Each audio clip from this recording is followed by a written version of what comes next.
ओम नमो भगवते वासुदेवाय। ओम नमो भगवते वासुदेवाय। ओम नमो भगवते वासुदेवाय। ओम नमो भगवते वासुदेवाय। ओम नमो भगवते वासुदेवाय। ओम नमो भगवते वासुदेवाय। ओम नमो भगवते वासुदेवाय। ओम नमो भगवते वासुदेवाय। ओम नमो भगवते वासुदेवाय। ओम श्री परमात्मने नमो नमः। ओम गणपतये नमो नमः। ओम सं सरस्वत्यै नमो नमः। ओम गुरुभ्यो नमो नमः। ओम सहनाववतु सहनौ भुनक्तु सह वीर्यं करवावहै तेजस्विनावधीतमस्तु मा विद्विषावहै। ओम शांति शांति शांति। सदाशिव समारंभां शंकराचार्य मध्यम अस्मदाचार्य पर्यन्तां वंदे गुरु परंपराम्। ओम पार्थाय प्रतिबोधितां भगवता नारायणेन स्वयं व्यासेन ग्रथितां पुराणं मध्ये महाभारत अद्वैतामृतवर्षिणीं भगवतीम् अष्टादशाध्यायिनीम् अम्ब त्वामनुसन्दधामि भगवत् गीते भवद्वेषिणि गीते भवद्वेषिणि। वसुदेवसुतं देवं कंसचाणूरमर्दनं देवकी परमानन्दं कृष्णं वन्दे जगद्गुरुं। नमस्ते परमं ब्रह्म सच्चिदानन्दरूपा निर्गुणाय नमस्तुभ्यं ओंकाराय नमो नमः। सर्वे दुर्गाणि तरन्तु सर्वे भद्राणि पश्यन्तु सर्वे सद्बुद्धिमाप्नोतु सर्वे सर्वत्र नंदतु। ओम तत्सत। ओम ओम ओम। आप सभी ऑनलाइन नेटवर्क पर उपस्थित भगवद गीता श्रवण साधकों को आज प्रातः का ऋषिकेश से हमारा अभिवादन अभिनंदन अभिवंदन। हरि ही ओम हरि ही ओम हरि ही ओम। हम सबको आज का यह दिव्य दिन तन मन धन जन देश काल विषय वस्तु परिस्थिति अवस्थाएं अध्यात्म भौतिक दैविक क्षेत्र व्यष्टि समष्टि सभी को अपने अपने पूर्व में अनंत जन्मों में किए हुए संचित पाप पुण्य धर्म अधर्म मिश्र कर्म पके हुए फल स्वरूप में वर्तमान में आज सभी को अपने अपने प्रारब्ध अनुसार परमेश्वरी अचिंत्य योग माया के माध्यम से प्रसाद स्वरूप में प्राप्त हुआ है। अतः आज का यह दिव्य दिन परमार्थ हेतु निष्काम सेवा यज्ञ देव यज्ञ ऋषि यज्ञ पितृ यज्ञ मानवता यज्ञ भूत प्राणी सात्विक दान शारीरिक वाचिक मानसिक तप निष्काम कर्म योग ध्यान योग भक्ति योग ज्ञान योग साधना स्वाध्याय वेद शास्त्रों का अध्ययन अध्यापन उपासना आराधना के लिए समर्पित करे और करवा अत्यंत दुर्लभ मनुष्य जीवन को परमार्थ हेतु सार्थक करे और करवावे। आज विक्रम संवत 2081 माघ मास शुक्ल पक्ष की षष्ठी तिथि सुबह 9:58 उसके बाद सप्तमी लग जाती है। आज है रेवती नक्षत्र रात्रि 11:15 तक है। उसके बाद अश्विनी नक्षत्र लग जाता है। आज है सोमवार, शिव जी भोलेनाथ की आराधना उपासना का दिन है और शिशिर ऋतु चल रही। यहाँ ऋषिकेश का रात्रि का न्यूनतम तापमान 8 डिग्री रहा और दिन का अधिकतम तापमान 24 डिग्री। वायु की गति 5-6 किलोमीटर प्रति घंटा चल रही है। ईस्वी सन 2025, 3 फरवरी 2025,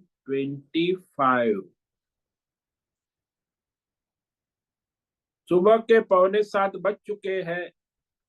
कलयुग का प्रथम चरण 5125वां वर्ष, 7वां वैवस्वत मनवंतर श्वेत वराह कल्प, ब्रह्मा जी का 26वां दिन और 51वां वर्ष चल रहा है।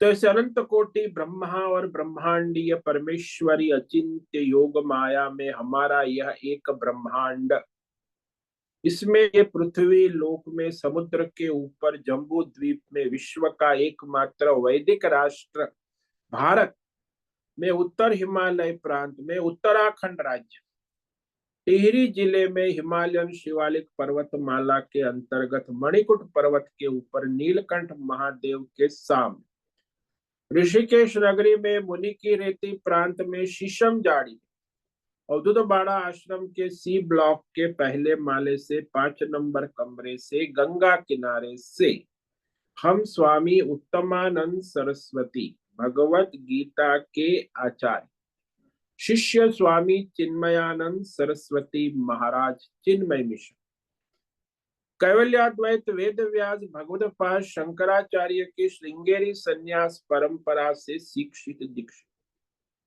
सनातन वैदिक भारतीय हिंदू धर्म अनुसार संपूर्ण भगवद गीता ज्ञान यज्ञ ऑनलाइन चैतन्यमय जीवंत लाइव प्रसारण यूट्यूब एवं जूम के अंतर्गत व्याख्यान माला में अध्याय 10 विभूति योग के श्लोक नंबर 13 पर संस्कृत एवं हिंदी में व्याख्यान करेंगे। दिव्य पवित्र सरल व्यावहारिक सटीक पूर्ण वर्ण अक्षर पद वाक्य पंक्ति श्लोक अध्यायों की संगति संधि अन्वय शब्दार्थ वाक्यार्थ भावार्थ रहस्यार्थ के यथार्थ तात्पर्य सहित वैदिक शास्त्र वेद व्यास साहित्य शंकर भाष्य एवं परंपरागत सन्यासी आचार्यों की टीका टिप्पणी सहित आज का ये भगवद गीता व्याख्यान करेंगे। कृपया आप सभी श्रद्धा भक्ति ध्यान से परिपूर्ण होकर के यह दिव्य श्रवण साधना करें। इसमें से कुछ ग्रहण करें, कुछ धारण करें, कुछ अपने जीवन में चरितार्थ करें और उसमें निरंतरता लाए। अपनी अपनी आध्यात्मिक भौतिक दैवी अशांति द्वंद्व मोह विक्षेपों से रहित होकर के अधार्मिक अशास्त्रीय परंपरागत भ्रम भ्रांतियों से रहित होकर के अपने अपने शरीर इंद्रिय प्राण मन वचन कर्म से एक रूप एकाग्र होकर के शुद्ध सात्विक सूक्ष्म भगवत विवेक बुद्धि करे।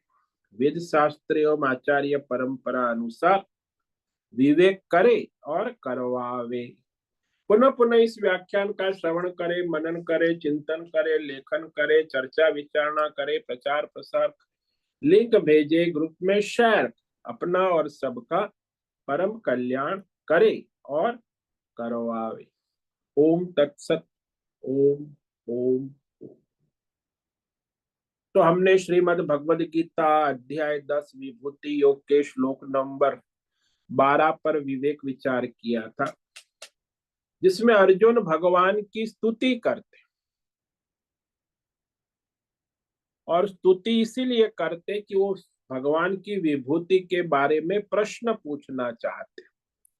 तो पहले प्रश्न पूछने के पहले भगवान के गुण गाता है कि आप कितने महान हैं, तो उसमें श्रद्धा व्यक्त करता है और इस तरह वह परमात्मा के जो उसने सुना था बचपन से, वो कहता है कि अपने माता पिता और आचार्य गुरुओं से परमात्मा के विषय में जो मैंने सुना है वही मैं कह रहा हूं।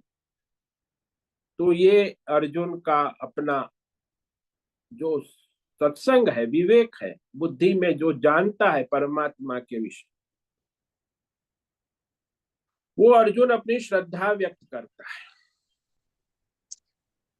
श्री अर्जुन उवाच परम ब्रह्म परम धाम पवित्रम परमं भवान पुरुषम शाश्वतम दिव्यम आदिदेवमजं विभुम। तो भगवान के वचनों को सुनकर अर्जुन भगवान की स्तुति करते हैं, गुण गाते हैं। अरे भगवान, आप तो स्वयं परमात्मा है। तो अभी तक अर्जुन को ये भ्रम था कि मेरे सखा है, मित्र है, लेकिन अब उसे विवेक हो गया कि आप ही परमात्मा है। और कहा परम धाम, सबका निवास स्थान, सारी दुनिया, पिंड ब्रह्मांड, देवी देवता, ब्रह्मा विष्णु महेश जिस घर में रहते हैं, उस घर को परम धाम कहते हैं। तो सबका निवास स्थान है, सबकी उत्पत्ति उसी में होती है, रहते उसी में है और लय भी उसी में हो। इसीलिए भगवान परमात्मा परम धाम। दूसरा अर्थ कहा कि शाश्वत तेज है, पूर्ण प्रकाश, सभी प्रकाशों को प्रकाशित करने वाला, प्रकाश का भी प्रकाश, पूर्ण प्रकाश। तो तेज को, प्रकाश को भी धाम कहते, धाम, परम धाम, परम तेज परमात्मा का ही जो शाश्वत है, अखंड तेज है, उत्पत्ति स्थिति लय वाला नहीं है, इसीलिए परम धाम का। पवित्रम, संसार में पवित्र यदि कोई चीज होती है जो परमात्मा से जुड़ गई, भगवान से जुड़ी हुई हर वस्तु पवित्र मानी जाती, लेकिन भगवान से न जुड़कर संसार की माया से जुड़ी हुई चीज अपवित्र मानी। तो भगवान ही पवित्र है और जो सबको पवित्र करते, पावना नाम पावन, पवित्र यानी सबको जो उसके भगवान से जुड़ते हैं उनको पावन करते, करोड़ों जन्मों के पाप को भी भस्म कर दे, पवित्र कर दे। तो भगवान से जुड़ गए ना, तो पवित्र हो गए। जैसे गंगा, आजकल कुंभ मेला चल रहा है, भगवान का नाम लेकर गंगा में 3 डुबकी लगाते, त्रिवेणी संगम, वहां करोड़ों लोग, अभी कल ही करोड़ों लोगों ने स्नान किया। तो भगवान उसे पवित्र कर देते हैं, क्योंकि भगवान ही पवित्र है ना, उसी का संग करने से वो पवित्र हो जाए। पवित्राणाम पवित्रम च,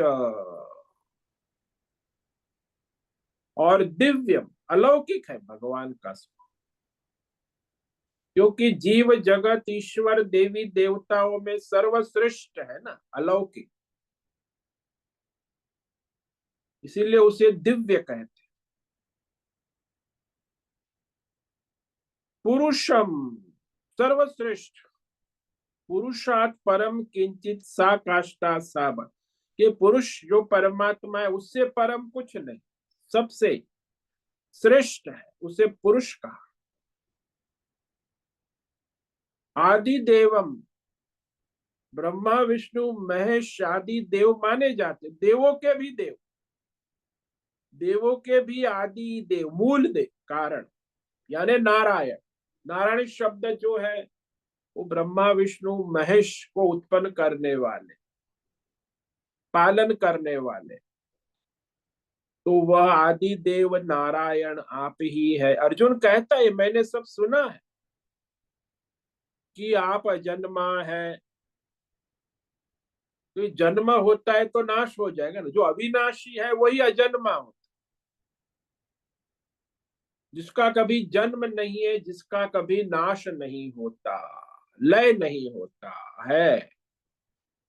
विभुम, सर्वव्यापी शक्ति, सर्वशक्तिमान, सदा सर्वत्र सब में नित्य उपस्थित, सर्वव्यापक शक्ति, उसे विभू कहते, सर्वशक्तिमान। जैसे आपके कमरे के सारे इलेक्ट्रिकल इलेक्ट्रॉनिक उपकरणों को प्रकाशित करने वाली बिजली करंट, उसको भी उपकरण जो प्रकाशित हो रहे हैं, तो उसको भी विभू कह सकते कि भाई बिजली का करंट है तो कमरे में सब काम चलेगा, नहीं तो कमरा अंधेरा। सर्वव्यापी है ना आप। ऐसे ही परमात्मा देश काल विषय भौतिक अध्यात्म दैव सभी को व्याप्त करके सबको प्रकाशित कर, उनके उनके प्रकृति संस्कार के अनुसार, इसलिए सर्वव्यापी, सदा सर्वत्र सब में उपस्थित रहने वाले, नित्य। तो ऐसा क्यों कह रहा है? अर्जुन कहता है मैंने सुना है, अभी मेरी अनुभूति नहीं हुई। भाई आपने कहां से सुना कि भगवान आप सर्वव्यापक है? बोले भाई आपके मुख से भी सुना है, ऋषि मुनियों से सुना है, हमारे कुल परंपरा माता पिता आचार्य गुरुओं से भी सुना है कि आप ही परमात्मा है। सर्वत्र परमात्मा है, ऐसा कैसे सिद्ध होता है? कहते परमात्मा में ही केवल ये सारा संसार प्रतीत होता है। जब भागवत में एक कथा आती है ना कि भगवान जब वहां कंस के अखाड़े में गए थे, वहां पहलवान लोग सब बड़े बड़े पहलवान थे ना, वो सब मल पहलवानी कर, बड़े बड़े कंस चाणूर ये सब पहलवान थे, बड़े बड़े शक्तिशाली।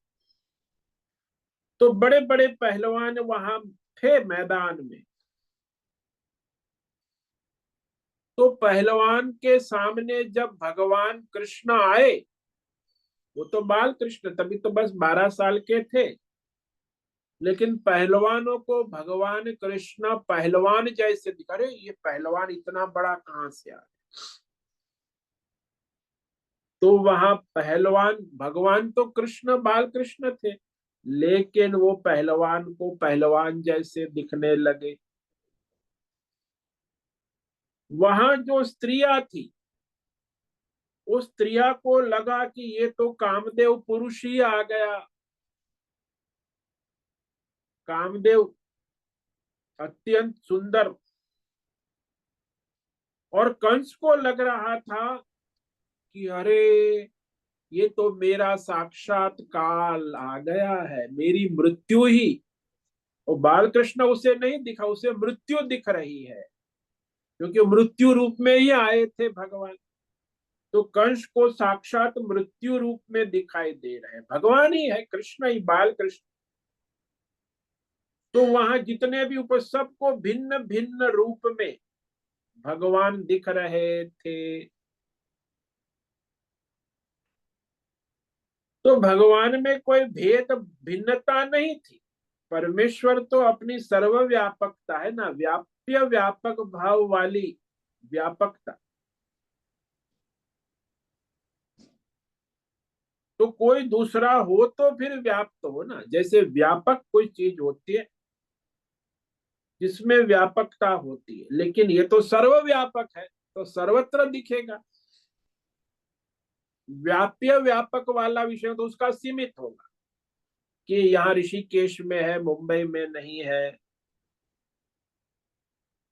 लेकिन सर्वव्यापक है तो सर्वत्र दिखेगा ना।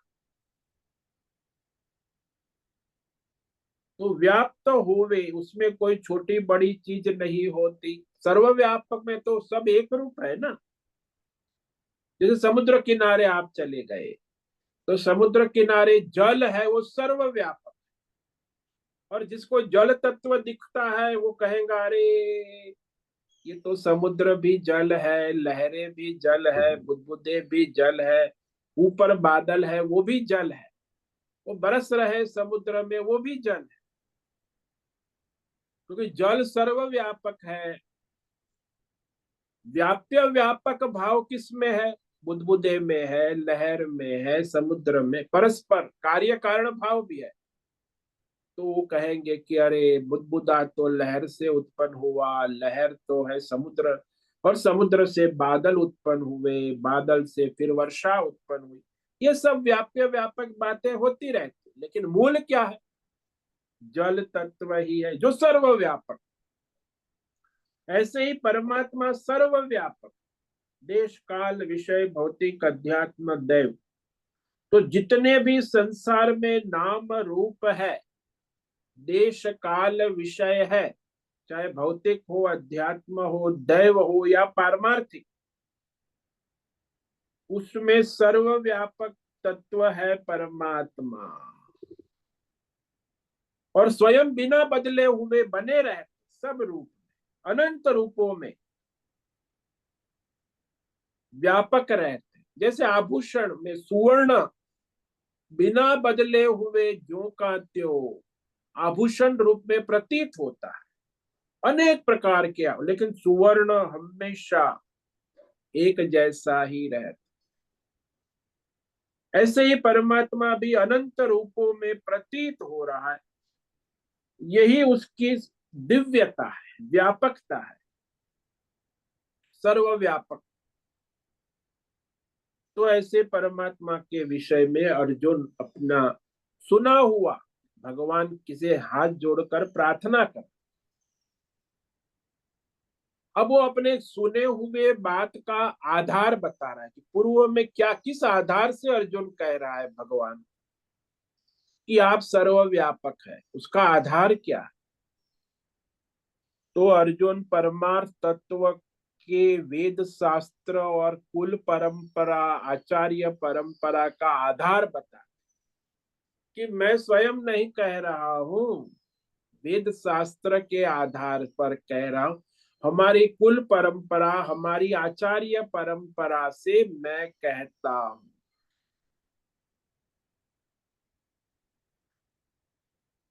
क्योंकि अर्जुन ने बहुत सारा सुना है, पढ़ा। अर्जुन कोई सामान्य व्यक्ति नहीं, 4 वेद भी पढ़ा हुआ है, ऋषि मुनियों का भी सत्संग किया है। अब तक उसने जिन जिन ऋषि मुनियों से सुना पढ़ा, तो उसने कहा कि मैंने सबसे यही बात सुनी है कि आप ही परमात्मा है, सर्वव्यापक है। ये रहस्यमय बात मैं सुनता आया हूं बचपन से, मेरी माँ से भी सुना है, मेरे पिता से भी सुना है, मेरे गुरुकुल आचार्य के पास भी सुना है, और अनेक ऋषि मुनियों से मैं मिला हूं, उनसे भी मैंने सुना है आपकी सर्वव्यापकता के बारे में। तो यहाँ अर्जुन वही कह रहा है कि मैंने सुना है। किससे सुना? ऋषय, ऋषि।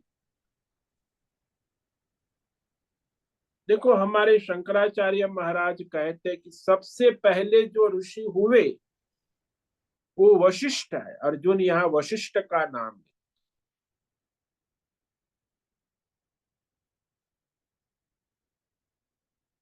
तो वशिष्ठ ऋषि जो है वो हमारे सबसे पहले ऋषि है, जिसने परमार्थ तत्व ज्ञान का उपदेश ब्रह्मा जी से ग्रहण किया था। ब्रह्मा जी ने नारायण भगवान से ग्रहण किया था। तो ये परमात्मा तत्व का उपदेश नारायणम पद्म भवम वशिष्ठम शक्तिम च तत्पुत्र पराशरम च व्यासम सुखम गौड़ पदम ऋषि परंपरा से हम तक पहुंचा है। तो नारायण ने फिर उसको ब्रह्मा जी को कहा, ब्रह्मा जी ने ऋषि को कहा, वशिष्ठ ऋषि ने फिर दूसरे ऋषि को कहा, ऋषि परंपरा से फिर ये ज्ञान यहाँ तक पहुंचा। तो सबसे पहले परमार्थ तत्व का उपदेश करने वाले वशिष्ठ महाराज है। आज भी हमारे पास उनका उपदेश, जिसको हम योग वशिष्ठ कहते हैं, जिसमें परमात्मा तत्व का ही वर्णन है। योग वशिष्ठ, आपने किसी ने पढ़ा होगा योग वशिष्ठ। सबसे पहले उन्होंने ही तत्व ज्ञान का उपदेश इसी योग वशिष्ठ ग्रंथ के कहा, विस्तार से वर्णन किया। और भी ऋषि मुनियों ने कहा, लेकिन जितना यथार्थ परमात्मा तत्व का प्रतिपादन योग वशिष्ठ में किया गया है, वशिष्ठ ऋषि के द्वारा, ऐसा दूसरे ऋषियों ने नहीं किया। इतना यथार्थ सटीक। इसलिए परमार्थ तत्व ज्ञान की संप्रदाय जो है वो वशिष्ठ से शुरू हुई। हम लोग अभी सत्संग कर रहे, ये भी हमारा वहीं से परंपरा है।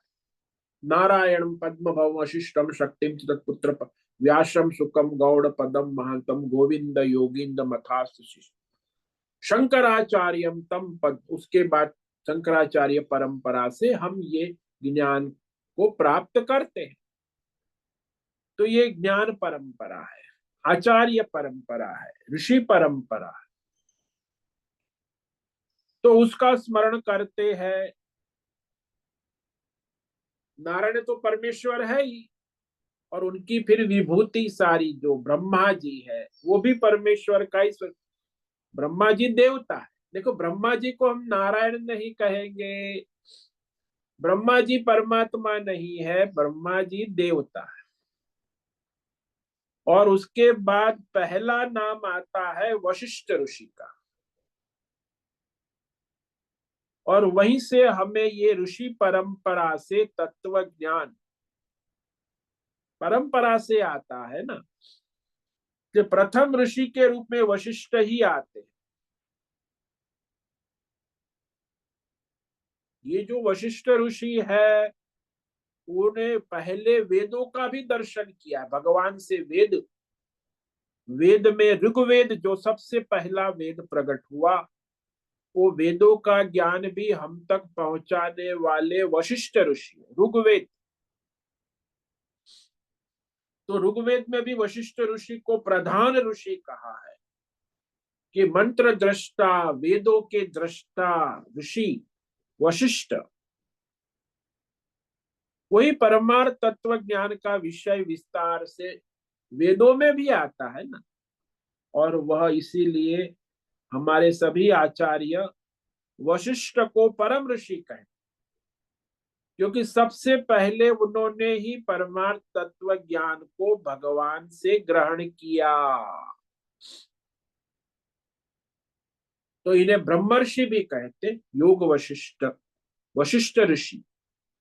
उसके बाद यहाँ देवर्षि नारद, वो भी ब्रह्मा जी से ही ज्ञान प्राप्त किए हैं।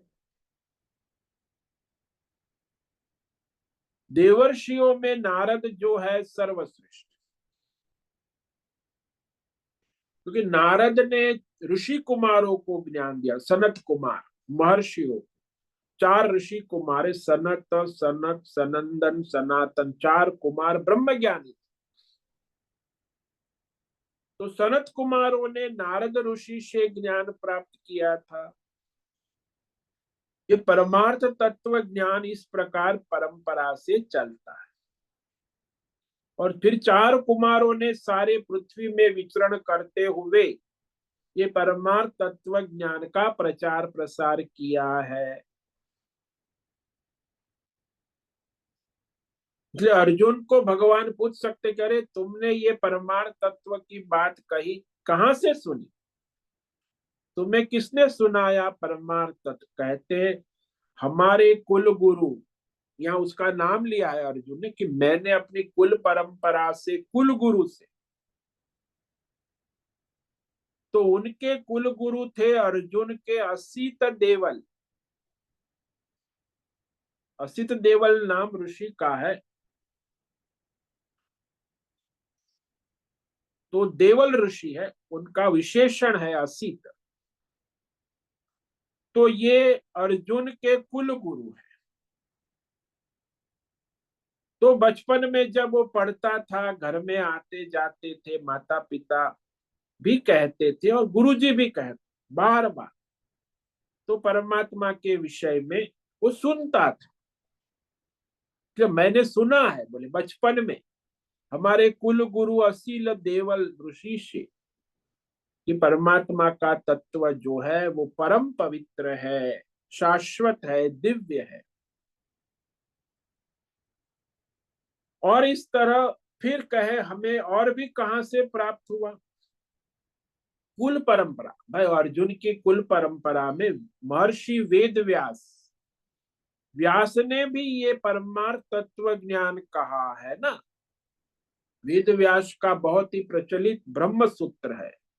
यदि आप ब्रह्म सूत्र एक बार पढ़ लोगे तो फिर आपको परमात्मा के सिवा कुछ दिखेगा ही नहीं। ये ब्रह्म सूत्र परमात्मा का तत्व ज्ञान करने वाला सर्वश्रेष्ठ शास्त्र है जो वेद व्यास ने बनाया। अत्यंत विस्तार से तत्व ज्ञान कहा है। परमार्थ तत्व ज्ञान कि सब भगवान है वो सिद्ध कर दिया वो ब्रह्म सूत्रों के द्वारा। तो इस तरह अर्जुन कहता है कि इस तत्व ज्ञान के विषय में मेरी परम श्रद्धा है। हमारी कुल परंपरा भी है, हमारी आचार्य गुरु परंपरा भी है, मैंने सुना। तो ये तत्व ज्ञान जो मैंने पाया है अपने आप नहीं पाया है, ये सब परंपरा से मुझे प्राप्त हुआ है। तो मेरी उसमें श्रद्धा है। जो परंपरा से प्राप्त होता है ना उसमें श्रद्धा दृढ़ होती है। तो ऐसा मैंने ये प्राप्त किया हुआ तत्व। अब एक नियम समझ लो कि मनुष्य की श्रद्धा कहाँ दृढ़ होती है। और आजकल के युग में तो श्रद्धा है ही नहीं। उसका कारण भी आप जान लो कि एक सनातन नियम में श्रद्धा दृढ़ होगी तब होगी जब मातृमान पितृमान आचार्यवान पुरुष वेद। जो बच्चा माता पिता और आचार्य से संस्कृत है तभी उसमें श्रद्धा हो। उसका ज्ञान माता से भी पिता से भी और आचार्य से संस्कृत है। ज्ञान की कोई भी बात माता ने कहा पिता ने कहा आचार्य तीनों में तालमेल होना चाहिए। आजकल के युग में तो माता कुछ कहती है पिता कुछ कहता है आचार्य तो बेचारा उसकी बुद्धि तो डावाडोल हो जाती है। वही जमाना है आज। इसीलिए माता पिता और आचार्य तीनों का प्रभाव बचपन और जवानी में जो पड़ता है वो संस्कार वो श्रद्धा बन जाती। वही संस्कार ही श्रद्धा बन जाती। नहीं तो संस्कार नहीं। आजकल संस्कार कहाँ है? आजकल तो माता भी कुछ न कुछ बकवास करती रहती अपना। कोई शास्त्र वास्त्र की बात तो करते नहीं। पिता भी अपना बकवास करता रहे। न शास्त्र न धर्म न कुल गुरु परंपरा की बात भी लुप्त हो गई। और वो आचार्य भी आजकल साइंस एंड टेक्नोलॉजी बकवास करते रहते। भौतिकवाद जड़वाद। तो परमार्थ है अध्यात्म है दैव केवल भौतिकवाद चलता है। तो इन बच्चों को न अध्यात्म के बारे में न देवी के बारे में न परमार्थ के बारे में कुछ ज्ञान है ही। इसलिए भ्रमित रहते। ये नियम है संसार का कि जो माँ ने कुछ कहा है और बाप यदि कुछ अन्य कहता है तो बालक की बुद्धि भ्रमित हो जाती। आचार्य और कुछ अलग कहे और भी भ्रमित हो जाए। क्योंकि ये जो माता पिता और आचार्य का बचपन और जवानी में जो संचित संस्कार पड़ता है ज्ञान संस्कार उसका बहुत प्रभाव पड़ता है। तो ऐसा शास्त्रों में कि सबसे पहले जो बच्चा होता है ना जन्म उसका माता का संस्कार गर्भ से 9 महीना माता के व्यवहार आहार विहार व्यवहार का संस्कार उसमें पड़ता। गर्भ के बाद जब बच्चे का जन्म होता है तो वो माता के साथ जुड़ा रहे 3 साल तक माता की बात सुनता है। माता में श्रद्धा रखता है। तो माता जो कहती है उसको वो मान लेता। ज्ञान की बात अज्ञान की बात संसार की बात तो 3 साल तक माता से वो सुनता है जो भी संसार के बारे में वो ज्ञान की बात और उसका संस्कार बनता। गर्भ में भी उसका संस्कार बनता है माता पिता के विचार और माता के विचार व्यवहार आचरण का प्रभाव। जैसे अभिमन्यु है उसको गर्भ में संस्कार मिले क्योंकि वो गर्भ में उसने सुना भगवान से, तो उसको भी वह गर्भ संस्कार भी होते, और फिर माता के साथ जुड़कर तो संस्कार दृढ़ होते। उसके बाद जब वो 3 साल से बड़ा होता है, पिताजी को देखता है, तो उसके पीछे सोच रहे, तो बाद में 3 साल तक वो अपने पिता के ऊपर अत्यंत श्रद्धा रखता है, सद्भाव रखता है। पिता जो कहता है वो बालक पूर्णतः मानता है। पिताजी ने कहा है, तो 6 साल तक वो पिताजी को समर्पित रहता। उसके बाद वो बालक 6 साल के बाद वो आचार्य गुरुकुल पढ़ने जाता, तो वहां आचार्य अध्यापक में श्रद्धा रखता है कि अध्यापक जो पढ़ा रहा है वही सही है, वो ज्ञान के विषय में उसे कोई संशय नहीं होता। तो 6 साल के बाद जब वो गुरुकुल में पढ़ता है 12 साल तक, तो वहां जो आचार्य अध्यापक पर उसको पूरा भरोसा होता है कि आचार्य जो पढ़ा रहे वो सत्य है, सही है। और इस तरह माता पिता और आचार्य तीनों के द्वारा संस्कृत होता, तब उसकी बुद्धि में दृढ़ श्रद्धा हो जाती कि माता ने भी कहा जो ज्ञान, वो पिता ने कहा वही आचार्य ने कहा। सो उसकी बुद्धि में कोई विरोधाभास या संशय, कॉन्ट्राडिक्शन नहीं रहता। आजकल तो बच्चों में विरोधाभास, संशय और कॉन्ट्राडिक्शन बात बात में कर, क्योंकि माता से संस्कार नहीं मिला, पिता से भी नहीं मिला, आचार्य से भी नहीं, केवल जड़वाद मिला, रुपया पैसा भोग करो, तो ये सारी बुद्धि भ्रष्ट हो जाती है। क्योंकि बालक जो है वो युवा होता है, तब उसमें संस्कार दृढ़ होते। हाँ, उसके संचित संस्कार भी है, लेकिन वो वर्तमान संस्कार उसके ऊपर दोनों का प्रभाव पड़ता है। तो बचपन में यही संचित संस्कार आगे बढ़कर उसकी बुद्धि में श्रद्धा उत्पन्न करते हैं, और फिर वो संचित संस्कार युवा अवस्था में पड़े हैं, वही संस्कार वृद्धावस्था में भी पड़े रहे, तो दृढ़ हो जाते। बचपन के संचित संस्कार युवा अवस्था में काम करते, युवा अवस्था के संचित संस्कार वृद्धावस्था में काम कर दृढ़ हो जाते। यदि ये संस्कार ठीक से नहीं है, डावाडोल है, आजकल तो यही होता है ज्ञान के विषय में, तो फिर उसकी बुद्धि भ्रमित हो जाती है। जिसको आजकल मॉडर्न बच्चे का, आधुनिक 21वें सदी के बुद्धिजीवी, तो आजकल के जो मॉडर्न बच्चे हैं उसमें ज्ञान श्रद्धा कभी नहीं होती।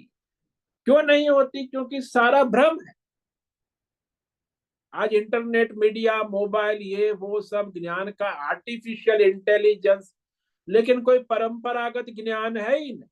कुछ भी कभी भी कहीं भी कुछ भी जानते हैं, सामान्य ज्ञान बहुत होता है, लेकिन विशेष ज्ञान किसी विषय में नहीं रहता। ये सबसे बड़ी समस्या है। कोई भी मनुष्य सामान्य ज्ञान से मैं बड़ा ज्ञानी हूं, अरे तो सामान्य आर्टिफिशियल इंटेलिजेंस ने तुम्हें क्या कह दिया तो तुम ज्ञानी हो गए? इंटरनेट मोडीवाल ने क्या कह दिया, गूगल ने कह दिया, क्या तुम ज्ञानी हो गए? अरे मूर्ख, सामान्य ज्ञान है, उसको जीवन में चरितार्थ करना हो, अनुभव करना हो, लेकिन ऐसा नहीं हो। इसलिए आजकल जो गूगल युग है आर्टिफिशियल, उसमें बुद्धि भ्रष्ट हो जाती है। वो बचपन से जो संस्कार पड़े हैं ना माता पिता और आचार्य को, इसलिए हमारे शास्त्रों में कहा, मातृमान पितृमान आचार्यमान पुरुष वेद, उसमें ही वास्तविक ज्ञान प्रकट होता है। जो माता से संस्कृत है, पिता से संस्कृत है, आचार्य से संस्कृत, यहाँ तो किसी का ठिकाना ही नहीं। तो आजकल का आधुनिक जमाना में बड़ा समस्या है। इसलिए आजकल जो रिपोर्ट आ रही है कि ये युवा वर्ग में 75% युवा मानसिक के रोगी है, शारीरिक रोगी हो गए। अभी युवा अवस्था में ये हाल है, तो आगे वृद्धावस्था तो होंगी ही नहीं, क्योंकि कोई संस्कार ही नहीं है ना। शास्त्र के, परंपरा के, कुल के, मानते भी नहीं। आजकल बच्चे मानते भी नहीं। तो कहीं को किसी को मानते नहीं तो अपनी बुद्धिमानी में, तो अहंकार में भ्रमित हो जाते। लेकिन अर्जुन ऐसा नहीं है। अर्जुन को बचपन से सही संस्कार मिले हैं। वह तत्व ज्ञान, शास्त्र ज्ञान, इसलिए तो इतना तेजस्वी है ना। सर्व प्रकार के सारे अर्जुन, एक केवल भौतिक तत्व ज्ञान नहीं, बल्कि उसे भौतिक ज्ञान भी मिला है, अध्यात्म ज्ञान भी मिला है, दैवी ज्ञान, पर चारों ज्ञान उसके पास। इसीलिए वो समर्थ है ना, वो संस्कार है, और इसीलिए वह श्रद्धा वाला भी है। तो उससे परम श्रद्धा व्यक्त कर रहा है भगवान से कि भगवान आप तो स्वयं कह रहे हैं, वो भी मैं सुन रहा हूं। मैंने जो अपने माँ बाप से सुना, अपने आचार्य, वो आपसे भी सुन रहा हूं अभी मैं गीता के अंदर। इसीलिए स्वयं चैव ब्रवीषि में भगवान आप भी स्वयं मुझे परमात्मा तत्व, दैव आदि आत्म तत्व का ज्ञान दे रहे, और आप स्वयं समझा रहे, ये भी विशेष मेरे पर अनुग्रह है। इसीलिए मेरी इस परमार्थ तत्व ज्ञान में परिपूर्ण श्रद्धा है। परमार्थ तत्व ज्ञान, भगवद गीता ज्ञान जो भगवान, वो अर्जुन श्रद्धा व्यक्त, पूर्ण श्रद्धा है। उसे उसमें कोई संशय या विरोधाभास या कॉन्ट्राडिक्शन नहीं है, दृढ़ है। इसको कहते हैं दृढ़ श्रद्धा। आजकल श्रद्धा मुश्किल है। आज तो बुद्धिवाद है ना, बुद्धिजीवी दुनिया में यही चल रहा है, बुद्धिवाद। इसलिए श्रद्धा तो हो नहीं सकती। तो इस प्रकार परमेश्वर का तत्व ज्ञान अर्जुन समझा है, जानता है। वही अर्जुन ने बताया कि कहां कहां से समझा है, ये भी उन्होंने बताया कि कुल परंपरा, आचार्य परंपरा, और भगवान आपसे भी मैंने सुना है। तो इस तरह ये अर्जुन प्रार्थना करता है कि मैं आप में पूर्ण श्रद्धा पूर्वक जो आपने कहा है उसे मानता। इसलिए आगे श्रद्धा रखकर ही अर्जुन आगे प्रश्न करने जा, पहले श्रद्धा व्यक्त कर रहा है और आगे प्रश्न उठाने जा रहा है ना कि भाई जो सगुण विभूति है उसको भी स्वीकार करने में अत्यंत श्रद्धा आवश्यक। सगुण विभूति जो भगवान, उसको समझने के लिए भी श्रद्धा की आवश्यकता, अन्यथा वो सगुण विभूति भी नहीं समझ सकेगा। हाँ, परमेश्वर सर्वरूप है, ये तो सबको विवेक समझ में आ जाता, परंतु परमेश्वर सगुण विभूति के द्वारा उपासना करने योग्य, सगुण विभूति उपासना, सगुण उपासना से परमेश्वर प्रसन्न होते हैं, ऐसा विवेक नहीं होता। मनुष्य को संशय रहता कि सूर्य की उपासना से क्या होगा, गंगा जी में स्नान करने से क्या होगा, क्योंकि उसे संशय है। सगुण विभूति के द्वारा उपासना करके परमेश्वर प्रसन्न होता है, वैसा और कोई दूसरा भौतिक अध्यात्म दैव धर्म कर्म करने से नहीं होता। लेकिन उसको ऐसी धर्म कर्म से तो श्रद्धा हो, लेकिन सगुण उपासना में उसकी श्रद्धा नहीं होती। तो यह जो विवेक विचार का विषय है, सगुण उपासना परमेश्वर की ही उपासना है। इसमें जो परम श्रद्धा ही काम करे, सगुण उपासना में और भाई गंगा स्नान से क्या लाभ होगा, सूर्य उपासना से क्या, वो तो देवता है, हम तो परमेश्वर के, ऐसा नहीं है। वो परमेश्वर रूप से करेंगे तो परमेश्वर ही है, और वही मिलेगा जो परमेश्वर की उपासना से मिलता है। तो यहाँ सामान्यतः जो लोग सत्संग करते हैं उनको सर्वव्यापक परमात्मा तो समझ में, लेकिन विभूति रूप में भगवान है, यहाँ बुद्धि काम नहीं करती। अपने भीतर अंदर देखो कि सारे शरीर के अंदर मैं हूं। यह बात तो हम लोगों को समझ में आती, परंतु जब वेद शास्त्र कहता है और भगवान भी कहते कि अंतकरण में अंतर्यामी रूप से मैं हूं उपस्थित, ये स्वीकार नहीं हो। आपके अंतकरण में अभी अंतर्यामी रूप से परमात्मा उपस्थित है, ये नहीं स्वीकार। अरे मैं जीव हूं, मेरे अंदर परमात्मा कहां से होंगे? तरह तरह के संशय होंगे, संदेह होंगे, विरोधाभास होगा, कॉन्ट्राडिक्शन होगा कि मेरे अंतकरण में अंतर्यामी रूप से परमात्मा अभी उपस्थित है, इधर यहां अभी। लेकिन वो स्वीकार नहीं हो सकता, क्योंकि श्रद्धा चाहिए ना उसकी। तो यह जो इधर क्यों नहीं है, उधर क्यों नहीं है, शरीर में है, शरीर में, संसार में क्यों नहीं है, ये सब भेद भ्रम चलते रहे। तो इसीलिए कहा कि परमार्थ तत्व ज्ञान जो अंतकरण में उपस्थित है, परमात्मा ही है, उसका स्वीकार नहीं होता है।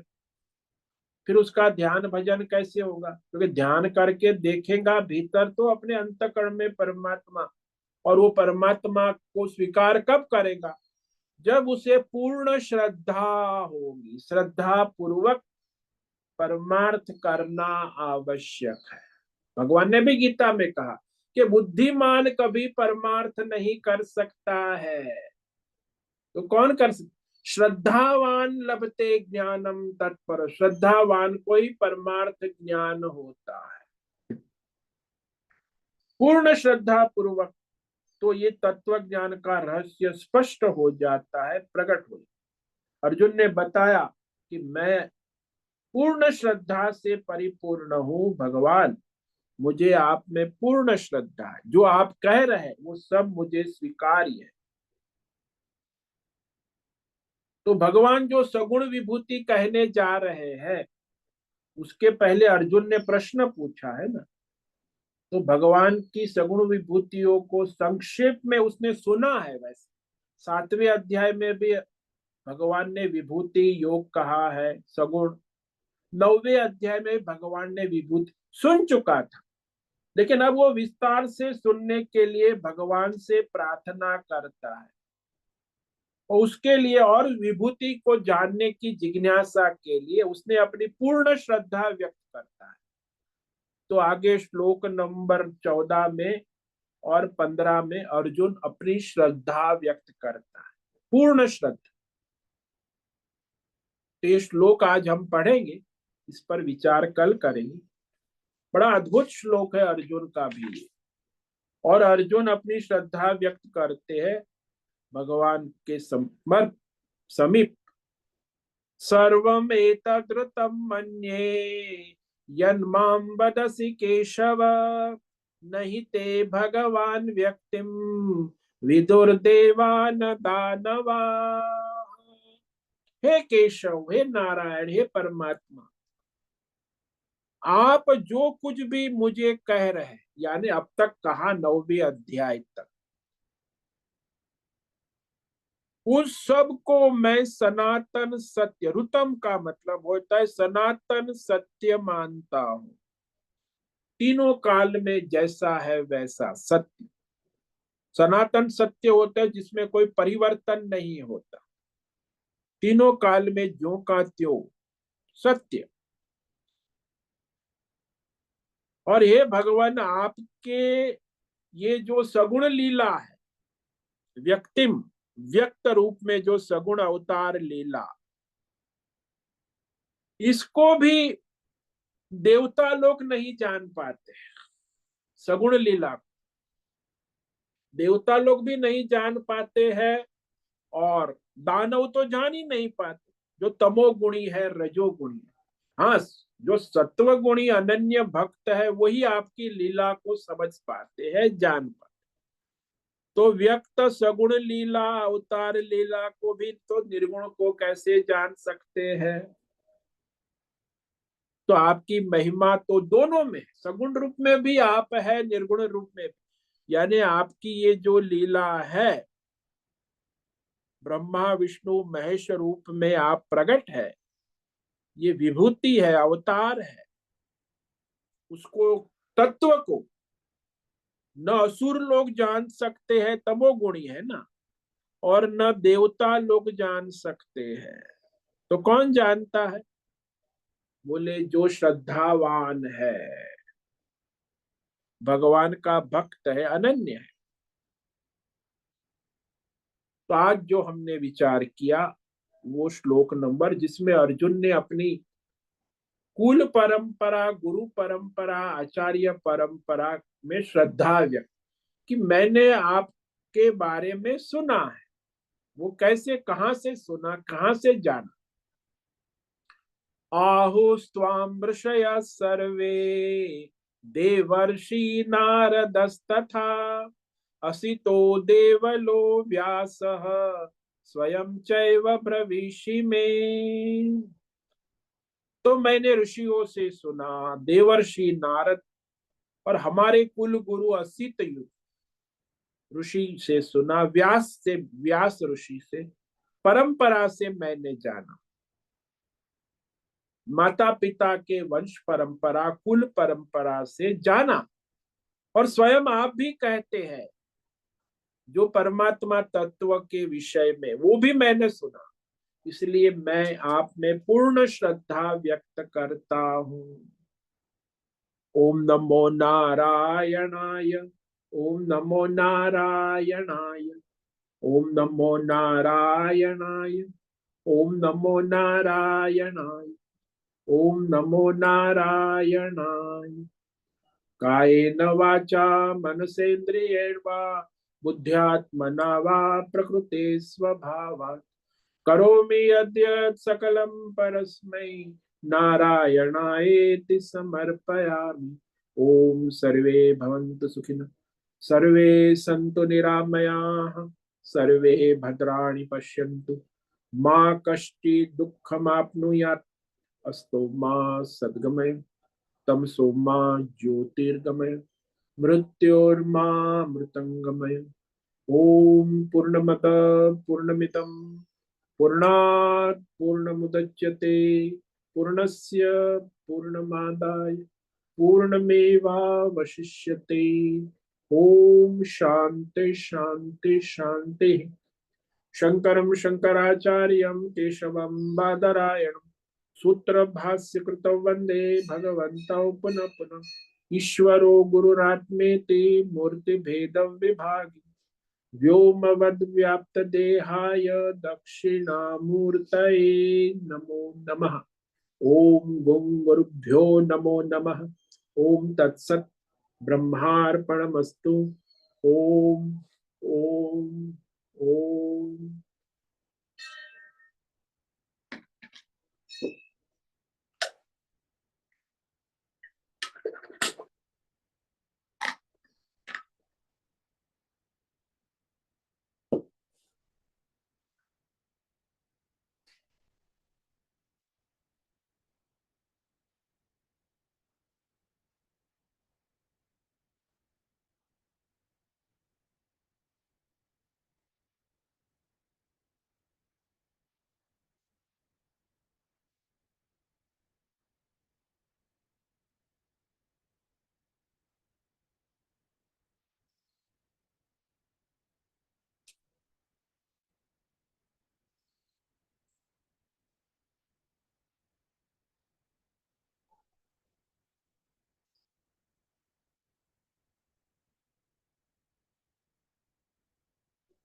अभी प्रश्नोत्तरी का समय है। किसी भी साधक को प्रश्न है अभी पूछ सकते हैं।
ठीक है, किसी को कोई प्रश्न नहीं है?